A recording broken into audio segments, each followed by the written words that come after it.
campesín pequeña rample. My phone number that you can call to get connected and connecting information if and when you need it. Once again, I will do a bit of a introduction for Dr. Wade Phau, Professor of Retirement Income, RICP Program Director. Areas of expertise would be annuities, financial planning, investments, life insurance, planning, life insurance practices, portfolio management, retirement planning, and Dr. Phau has won numerous influencer awards.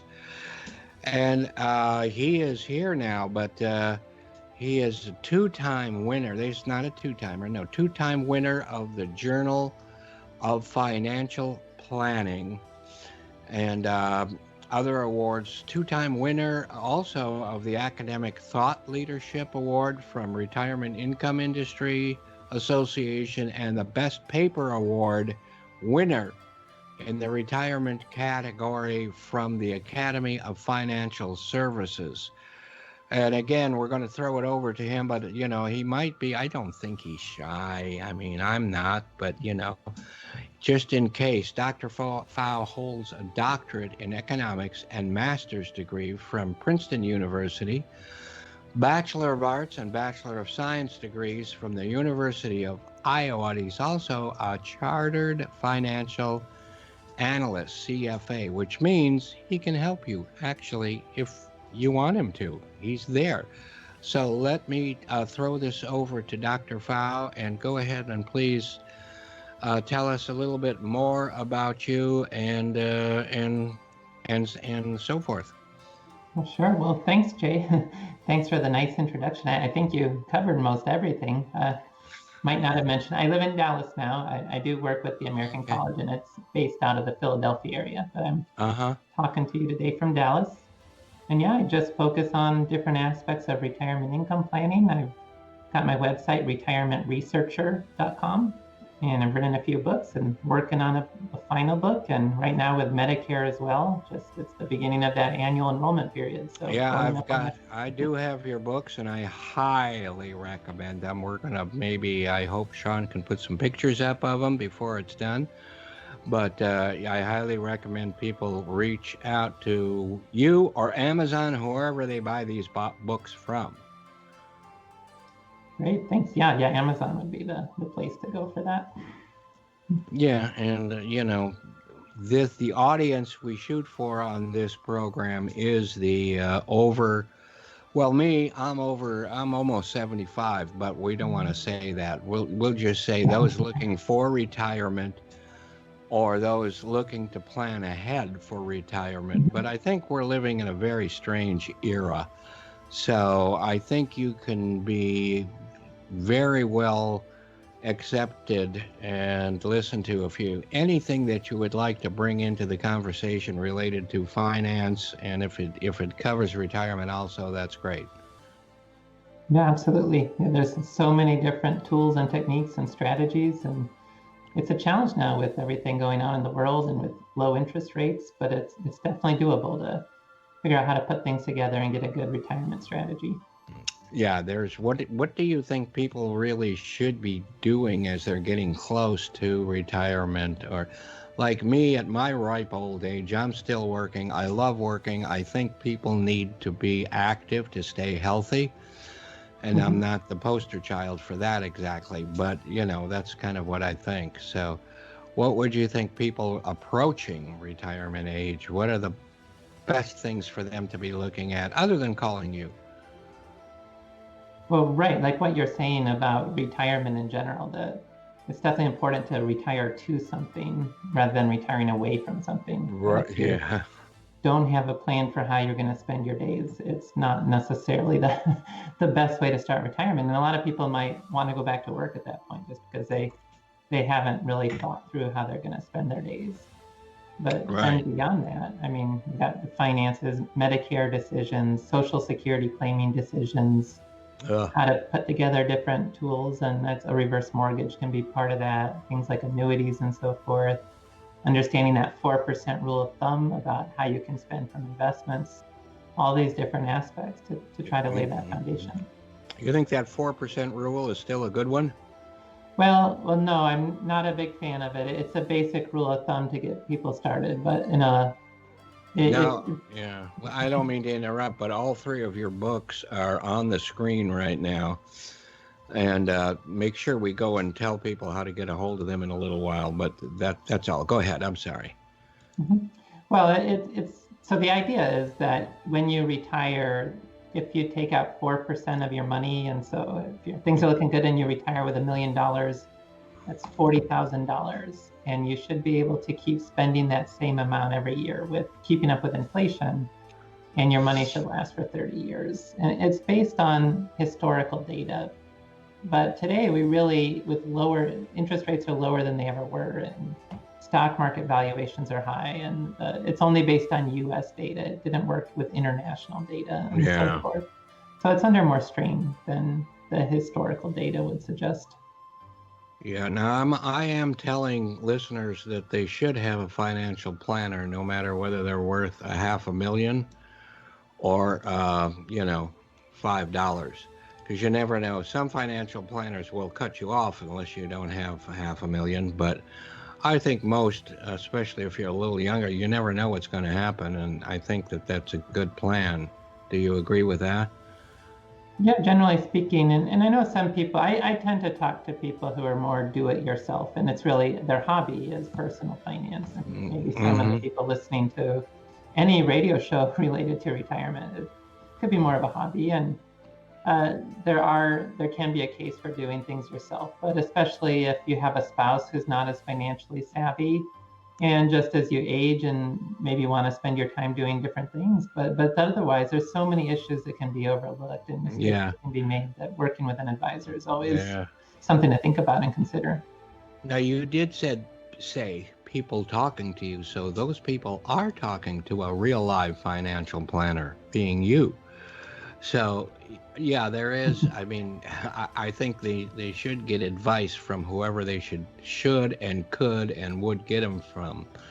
So why don't we take a half a minute or so and give out any and all of the contact information you may have. Now, I don't know whether you wanted to invite people to the class or the academy that you have, but go ahead and feel free. Okay, well, thanks. I mean, sure, if anyone's interested. So again, my website is retirementresearcher.com. And earlier this year, we started up the Retirement Researcher Academy, which it has an annual membership. And there's all kinds of different workshops and discussion forums and tools and guide lists of things, checklists of what to do in retirement and so forth. And next week, I'll be doing a workshop on Medicare. Very timely, yeah. Yeah. Overlapping with the annual enrollment period, that if people don't know, like if you're already part of Medicare, every year you can update your prescription drug plan or your Medicare Advantage plan, and in some cases the supplement or Medigap plans. Yeah, and so many people just keep going with what they first had, and they should be looking, they should be understanding these things. Yeah, your situation can change, and also the coverage terms can change, the prescription drug lists can change, and so you might save yourself hundreds or thousands of dollars by just spending a few hours looking at the options each fall.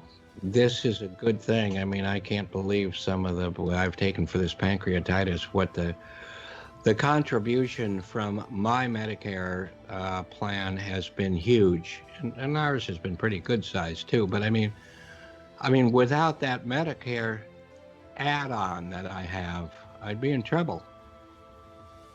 Oh yeah, those. Like the most risk-averse approach would be to go with the original Medicare and add that comprehensive add-on supplement, which used to be Plan F. If you're just signing, and for anyone who is enrolled before January 1st of this year is still Plan F, but Plan G for any new enrollees. Now, when you have these workshops, that's not an hour workshop, right? My workshops have tended to the long side. We say 2 to 3 hours. I don't do them in advance to know exactly how long they take. And the last one on taxes took 4 hours to get. Oh man. But It's a whole nother Medicare. subject, but we won't get into too much of that right now. Taxes and retirement is another, and I'd love to have you back to talk about that. That's a whole different thing. But you also have this 3 or 4 hour class or workshop, I should call it, because I'm sure it's, interactive to some point. And then, like several days or a week later, you also have a question and answer period. So people just don't take some notes and go away, right? Oh, right. Yeah, and there's also discussion forums, so great opportunities to ask questions. And I mean, the website, it's really designed for the people who either do-it-yourself retirees or maybe working with an advisor, but also want to stay on top and understand all the decisions that they're making and so Yeah, forth. and I bet you have a lot of advisors that may not be telling their clients that they're watching that, but I bet they are. Is that right? Yeah, so my audience is mixed. There are some advisors as well who the idea is to do it for their own personal planning, but indeed, yeah, they could benefit from that for their clients. Yeah, and I would highly, if you do nothing else, at least check out the website, Retirement Researcher. Remember that retirement is in the name, and that makes it right up at the top of our list. Retirement Planner. I mean, go ahead and give it one more time. Yeah, it's all one word, Retirement Researcher. And there's an ER at the end. It's not, sometimes people think retirement research, but it's the person, the retirement researcher. .com, right? .com. Mm-hmm. Yeah, that's great. Now, anything that you can add to this special period of time that we are in? I mean, this is something I thought I would never live through. Okay. And it's, from a overall financial, for the people who are working and are relying on paychecks, it's pretty awful overall. And, is there anything special that we should cover when it comes to living in this period of time, trying to survive this period of time, no matter how long it lasts, and what maybe to do, including speaking with you, about a plan to get, when this starts to go away? Mm-hmm. Well, yeah, I mean, certainly taking care of yourself, and if you're still working and have that opportunity and are able to keep your job, just being serious about if you were getting close to retirement. Right now, the markets have really recovered, but that's still a mystery about how the stock market can be in such good shape at this point. But it's also with the low interest rates right now, that's creating a really challenging time for retirees. And so it's really about thinking more holistically about things like part-time work and retirement. I like that holistic approach. Yeah, go ahead. Yeah. And I mean, I don't sell any sort of financial products myself, but I'm just really interested in different approaches. So things like reverse mortgages, it's the one tool that actually benefits from lower interest rates. Everything else, absolutely, low, it's more expensive. And I don't mean to take over and talk about reverse mortgages, but the older you are, and that's one good thing I have is being old. Of course, I do have a reverse mortgage. I don't see how I could be selling them unless I had one, but that's another story. But, the older you are, the price of your property, and the lower the interest rate, the more benefit you have access to. So right now is the time. Of course, we've got these big changes coming from the LIBOR to the CMT, but, we'll live through it. Yeah, it's the low interest rate. It gives you more borrowing capacity. And right. And then if you do borrow from it, the loan balance will grow more slowly over time as well. That's true. And of course, your line of credit is still going to grow. And I've looked at some of the comparisons. Some of the lenders that actually do the funding have come out with rate sheets. And well, I'm not so worried about the rate as the principal limit and things like that for the borrower. And that would be what kind of, principal limits, what kind of factors go into the rates, and it looks pretty much, the same. There might be some changes for us being the loan officers, but you know what? That's extremely secondary. So it goes on. Mm-hmm. Yeah, it's still definitely more interest in it because it's, well, all the different ways of building a retirement strategy, the reverse mortgage by helping to reduce, like people who carry a traditional mortgage in retirement, refinancing that into a reverse mortgage can help take pressure off their portfolio. And then just using it as a backdrop or a resource to use on a temporary basis to help protect your portfolio during downturns and so forth. Yeah, that there was a study, I think, done by Fidelity and also you guys over at the American College about taking 30-year Monte Carlos and that kind of thing. And I've talked about it on the show before, but those people with a reverse mortgage didn't use it that much, and they still left a much larger legacy. And the financial planners made a lot more money also. So it's kind of, and you know this better than anybody. We're living with a stigma that goes back, and and we're getting there. We're getting little by little. Education is the most important thing, and you are all about education. Right. And that's why I went to see you when you were over here at the Orange County Financial Planning Association and whatever, and I try to get on any and all webinars you are, and I think all of our listeners should also do that. Thank you. Yeah. Then one of the reasons I moved to Dallas was because I was traveling around so much, and like Orange County is a great example. When I was in Philadelphia, it was a much longer haul to get there. Yeah, now, you're kind of centrally located. Huh? Everything's online these days. Yeah. Everything is, and I am, I meet with clients on video. You can see what I look like, and even with that, they still seem to stay with me. And I think that the uncertainty of our time is helping the number more and more reverse mortgages. But not only should people be, because people don't like the unknown. But it's more than reverse mortgages. It's a complete package, which is what you offer. I only offer one thing, really. Other than that, I would defer to people like yourself who know a lot of different things, and it takes a lot of different things to survive. Absolutely. It's also just how to put together an investment strategy. Yes. There's a role for annuities. If you have pensions from work, how to make the decisions, like taking that lump sum. Social Security is so huge. What to do then? That's quite a question. I think the lucky people are the ones that have no choice when they turn 62. But and then they don't have to worry about it. They just have to take it. But there's a lot more to it than that. It's how long does it take to break even? Are you still working?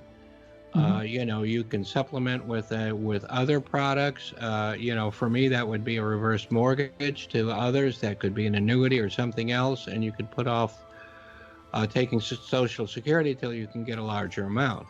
Because we're going to live longer than we think, right? Yeah. The current system that rewards you for delaying benefits, it was created in 1983 when interest rates were a lot higher and people were not living as long. So it's really in your favor today to delay Social Security to closer to, at least for the high earner in a couple, to wait towards 70. Yeah, well, I'm way past that now. Can you imagine what I would be if I were only 62 and 65? Those 62 being your reverse mortgage birthday, and 60, I don't know who says that all the time, but it sounds good, and 65 being your Medicare birthday. So thanks for those two government programs. I think they're great. But we've got a couple of minutes left, but I don't know. I'm going to ask you an opinion question or so, and I don't know if you have one. I don't know if I have one. I see many arguments about inflation coming as we come out of this problem. I'm not sure if I agree. I mean, I can see some reasons why it could, but I also remember everybody assuring me without a doubt that property values would take a dive back in March and April, and you know what? They did not. No, they didn't. And inflation, it's kind of shocking that when you look, we can kind of figure out what the market expects inflation to be because we have inflation adjusted bonds called TIPS, and we compare those to treasury bonds. Now, over the next 30 years, the markets are only pricing in like a 1.5% average inflation rate. It's Wow. even Wow. lower before the pandemic. It used to be closer to 2%. Wow. So it's tough to bet against the market, but yeah, there's Yeah. a lot of reasons to be concerned. Yeah. It could Yeah. be higher. And you said the markets are doing, Wall Street and around the world really are doing fairly well. Now, does that help the man on the street? Yes, it does. I do think that the Wall Street and Main Street are definitely the same street, not as bad as Irvine, where they have to change the street name when you get over double digits. But they are connected when it comes to investments, and that's probably even more important when it comes to people who are retired. But there still are a lot of people out there that are really suffering from not being able to work in restaurants, not being able to work in the airlines, and that kind of thing. Mm-hmm. Yeah, it's just a tough time for everybody. But we'll make it, right? Yeah, that's all you can do. Hang in there. I know. I mean, us in reverse mortgage world, we made it through October of 2017. We didn't think we would. I remember then I looked back at my previous clients and found 45% of them would still qualify. Well, you know what? Property values went up. People got older. We refashioned marketing a little bit, and we went right back to it. So I have a lot of confidence in the way our economy works, with or without political things. I mean, that's completely separate in my mind to a great degree, but I'm very, very confident we'll get there. Mm-hmm. And no matter how that works, we do have to look out for the retirees. That's my specialty. That's especially your specialty. So I really want to make sure that all of these, not just retirees, remember, don't be like me. Have a plan in advance. I mean, how many people of my age or a little younger had a financial plan? I mean, they have financial plans, but, they had, maybe they had, annuities, this, that, what was going to happen if they had to pay for a wedding or two, buying a house. They even had things like education for their children built into it. But what they didn't have was health care built into. And I think that's really important right now. Healthcare is changing all the time. It's yeah. Well, we have somebody on the, we'll throw him on to say hello, but we're almost finished. Hey, Jay, Wade, Dennis the Menace. How you guys doing? okay. Yeah. We're doing well, actually. How about you? Yeah, can't complain. I was going to ask Wade. I've been following him like you have the last couple of years as a reverse mortgage specialist. What can we do? We always thought about, education. What can we do to do a better job with the financial community to talk about reverse mortgages? Oh, yeah. I mean, just one example with the American College, the RICP designation, just learning about the language that financial advisors use. And so really what intrigued me about reverse mortgages was the way they can help manage the sequence of returns, risk, and refinance. Yeah. And that's something that most financial advisors understand. And so being able to have that conversation with them to say, yeah, if markets are down, it's a bad time to be selling from your portfolio to fund expenses. But if you have a resource like a reverse mortgage, that can build that bridge for you to get over that downturn. Yeah, you take that cash tax-free and, down the road, you feel like putting it back, you can put it back.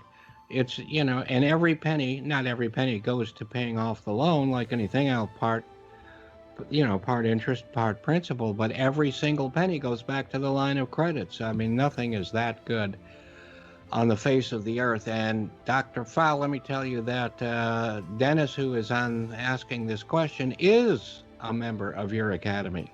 Oh, wonderful. Well, thanks, Dennis. And we want to make sure we're getting down to within a minute or two. Yeah, like I said, only 1 minute. So I think the important thing right now, Doctor, is to give out all of your connection information one more time. Thanks. Yeah, my website, the easiest way to reach out and find out more is at retirementresearcher.com. And I've written 3 different books. I'm working on a 4th and final book about all of retirement income, and that'll be next year. But right now, got 3 books. They're all on Amazon. One on reverse mortgages, one called How Much Can I Spend in Retirement, which is about spending from investments and things like that 4% rule we talked about. And then one called Safety First Retirement Planning, which is about annuities and investments and everything put together in an overall strategy. Yeah, and let me just add that if the book is a few years old, you have already updated it. I had to with the reverse mortgages that you mentioned, October 2017. And I don't think there'll be that much of a change this time. Yeah. Yeah, the reverse mortgage is the 2nd edition now because of that. We need to go, but yeah, I am so thankful to you. Take care of yourself because we all need you, okay? Well, thank you. Sean, thank you so much. And for all the listeners out there, thank you so much for being here. Tú eres pa' mí, tú eres pa' mí, tú eres pa' mí, tú eres pa' mí, tú eres pa' mí, tú eres pa' mí.